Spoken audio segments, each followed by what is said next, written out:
I went on a date. It was a date on Sunday. It was at 1 p.m. this date was happening. About 45 minutes away. She lives a bit further away, so I was figuring, you know what? Let's make sure it's close to where she's at. Not inconvenience her at all.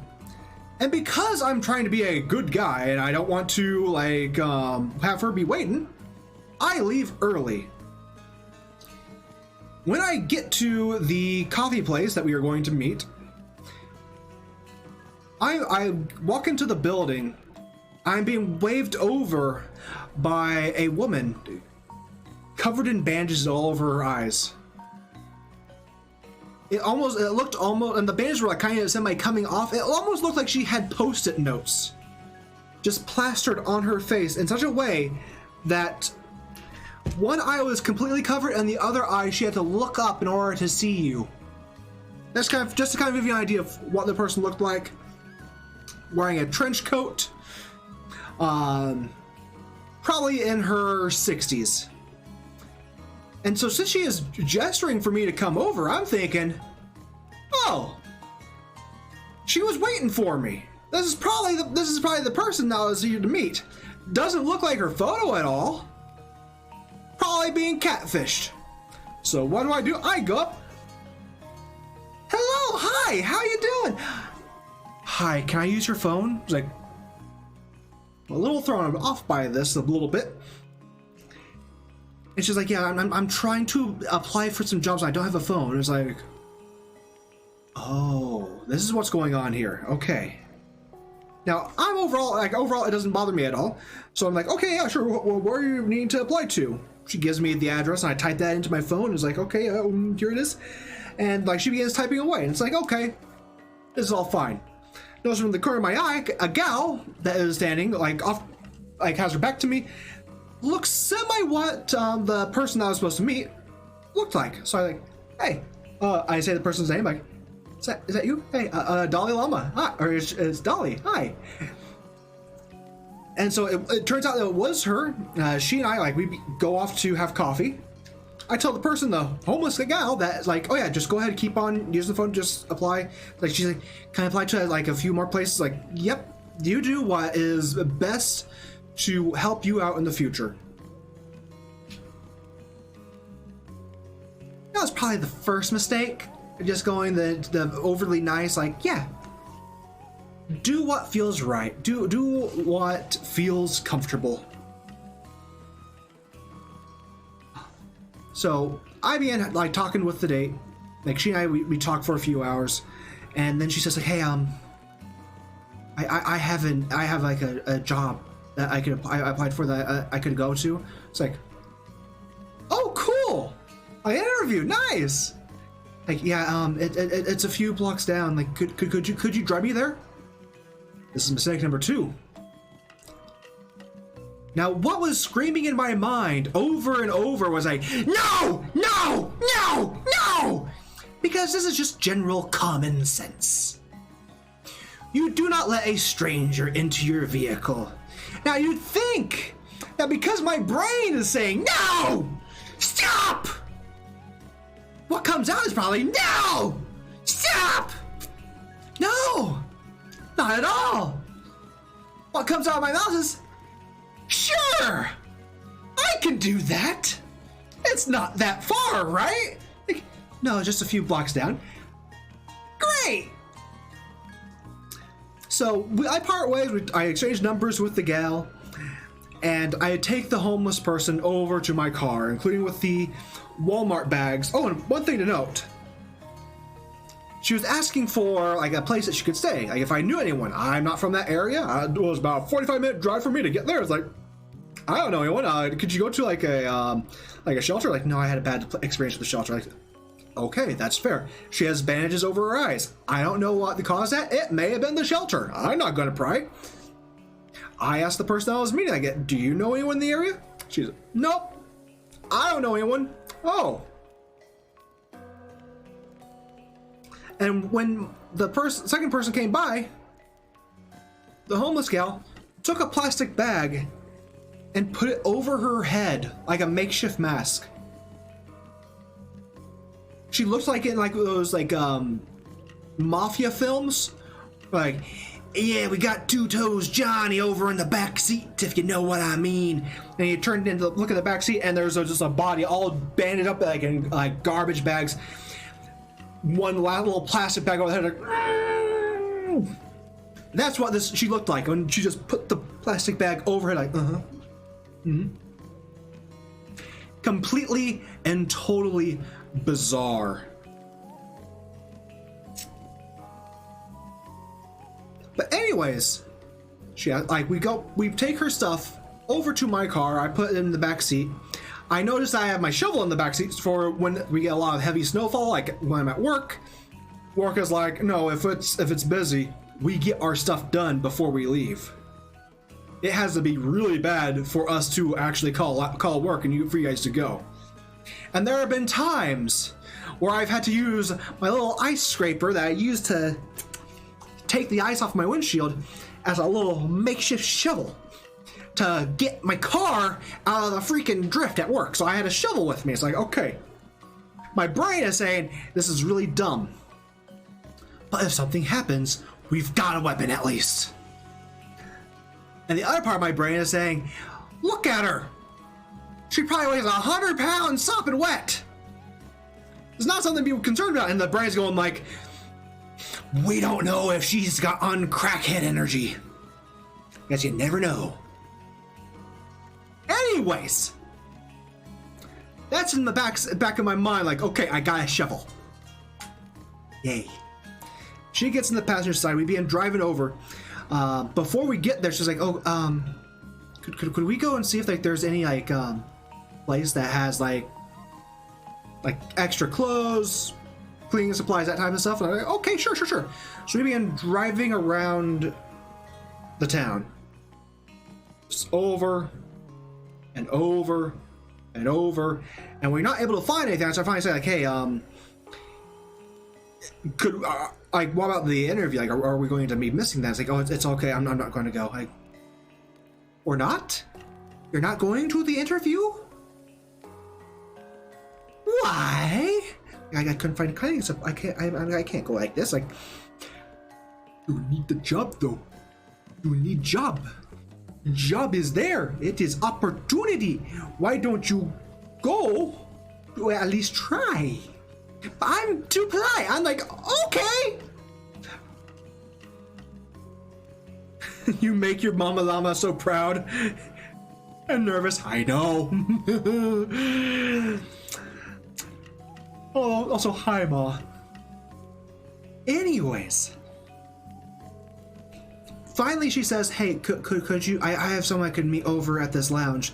And now my brain, I don't know, like, what a lounge is. It doesn't really dawn on my brain what a lounge is. I'm thinking it's a place you lounge at. That's, you just kick back and relax. And it is a kick back and relax type of place, but not that type of kicking back and relaxing. But this is over in the next town, further north. I drove 45 minutes north, driving an extra 15 minutes north. A strip joint? Not a strip joint. It was not a strip joint, Freakish. Also, hi, Freakish. How you doing? No, we'll get to it. I was thinking it was loud. You just kick back and relax.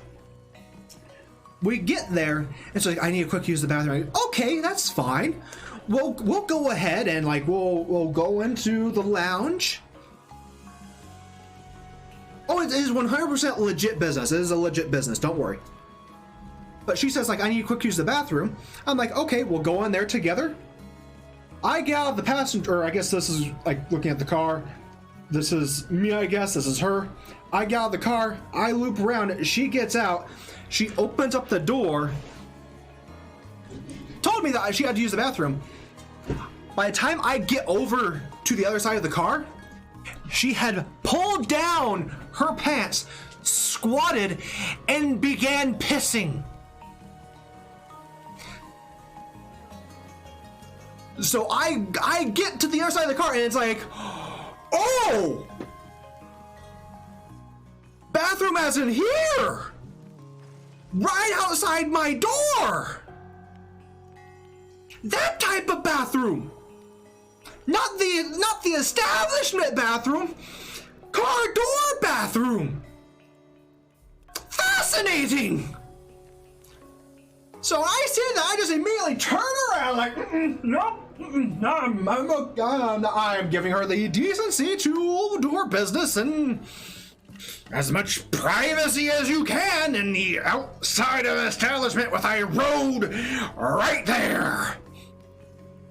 And she's like, I don't think it's open, it's Sunday. Like, I'll go check.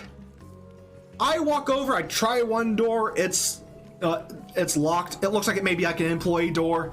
I walk a bit further down and I open it up. It is a respectable establishment that serves alcoholic beverages. They all look like, hey! Like, ha! Close the door.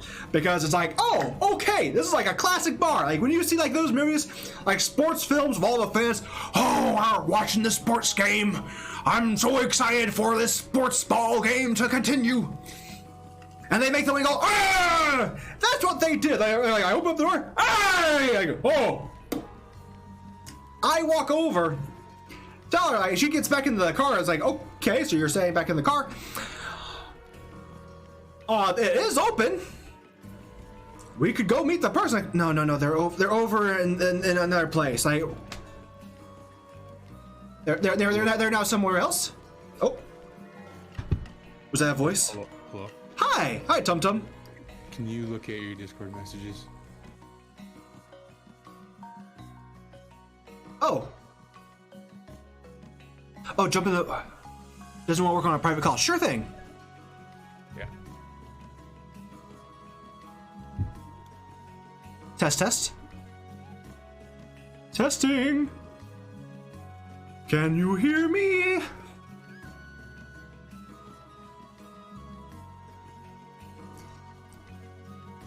I'll keep on telling my story. But anyway, she tells me that there is a I'll go back into the game set way. We got that up there for the mini screen.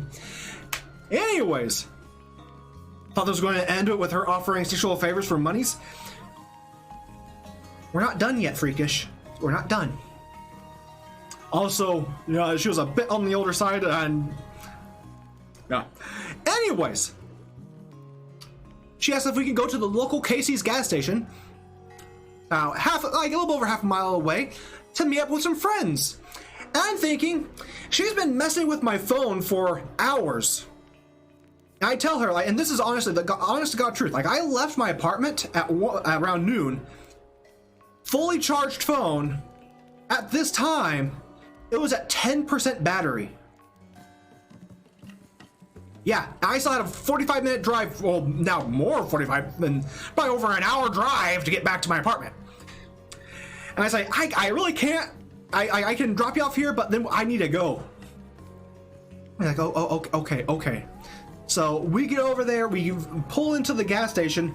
I quick turn off my phone so I can conserve battery power, but at the back of my mind saying, if someone jumps you, you're going to need to call 911. You need to call 911, Dolly. What happens? You need to call the 911s. I'm like, okay, sure. But I need to have an excuse if she needs to ask for something.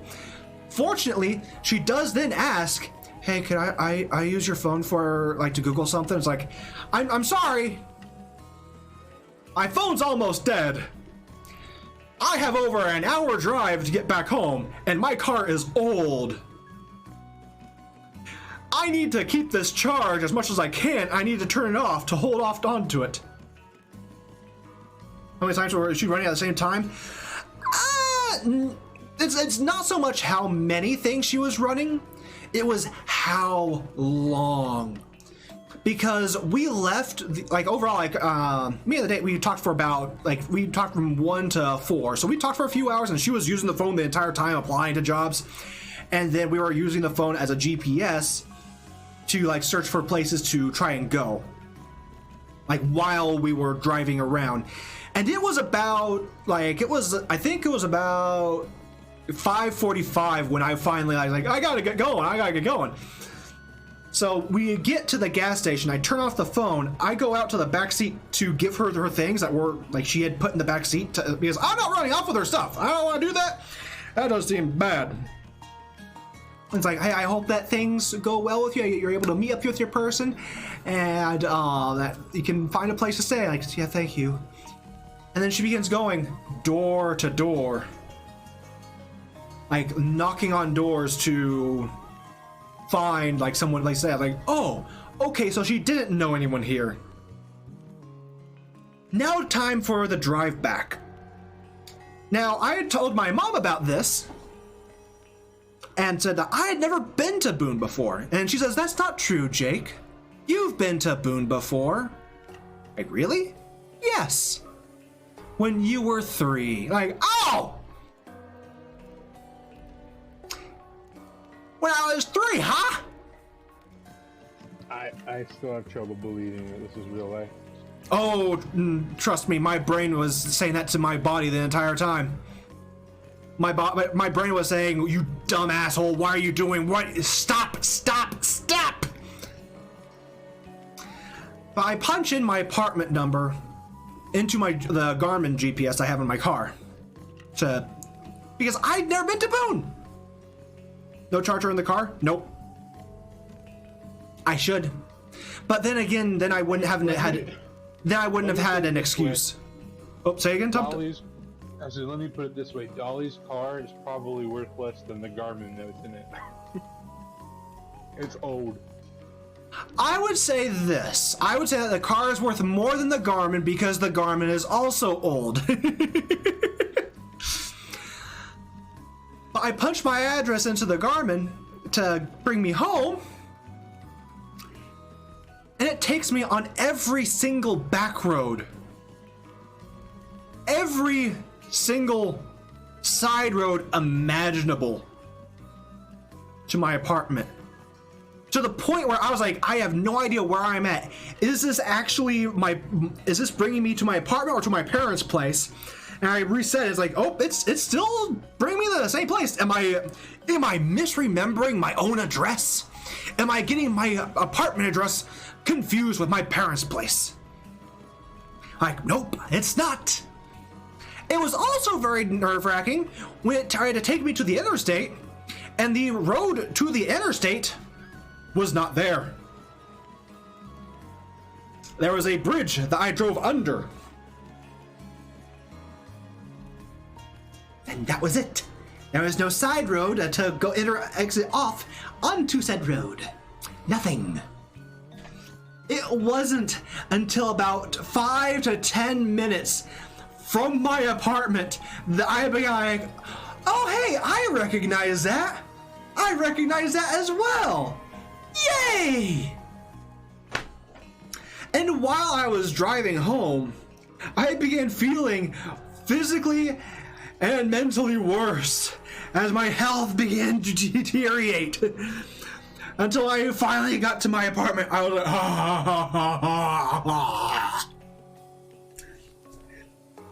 Part of my brain was saying, am I patient 1 of a zombie apocalypse? But yeah. That's what happened Sunday night. I ended up not getting home until about 6:45. And the entire time, my brain was screaming at me, what is wrong with you? You know better than this. We've made fun of your sister-in-law about this. The entire family has joked to her about doing something similar. Now, how did this start again? I was meeting up for a date for coffee, and when I got there, I thought I was getting catfished. That the date was this woman in bandages that covered up most of her face. That's how it started. I too have gone long periods of not having chargers in my vehicle. Yeah. It's 2000. I have a Corolla. I traded my Jeep in for what I knew would be a hard up college years when I was in the Army. 2007 no auxiliary port. I listen to my news and music from my phone into my headset for long trips. Same here. And like, so you were catfished? No. I thought that I was being catfished. I was just going to be polite. Hey! Tom! Thank you for the 20 months. I appreciate you too. I appreciate you, bud. But no, I was not catfished. I thought I was being catfished. What happened to your date? Sorry. She came by later. I noticed, like, when I was talking to her, like, showing, like, applying for the job, I noticed her on the, like, the right peripheral of my eye. And I was like, wait, hey, hi. Dawleyllama? I didn't actually say Dawleyllama, I said my name. Which I've already said before on the stream, so I don't know why I keep on going back and forth about that. It's like, oh yeah, hi! Story would be better if you introduced yourself as Dawleyllama. It probably would be. I'm the Dawleyllama. Hello, I'm the Dawleyllama.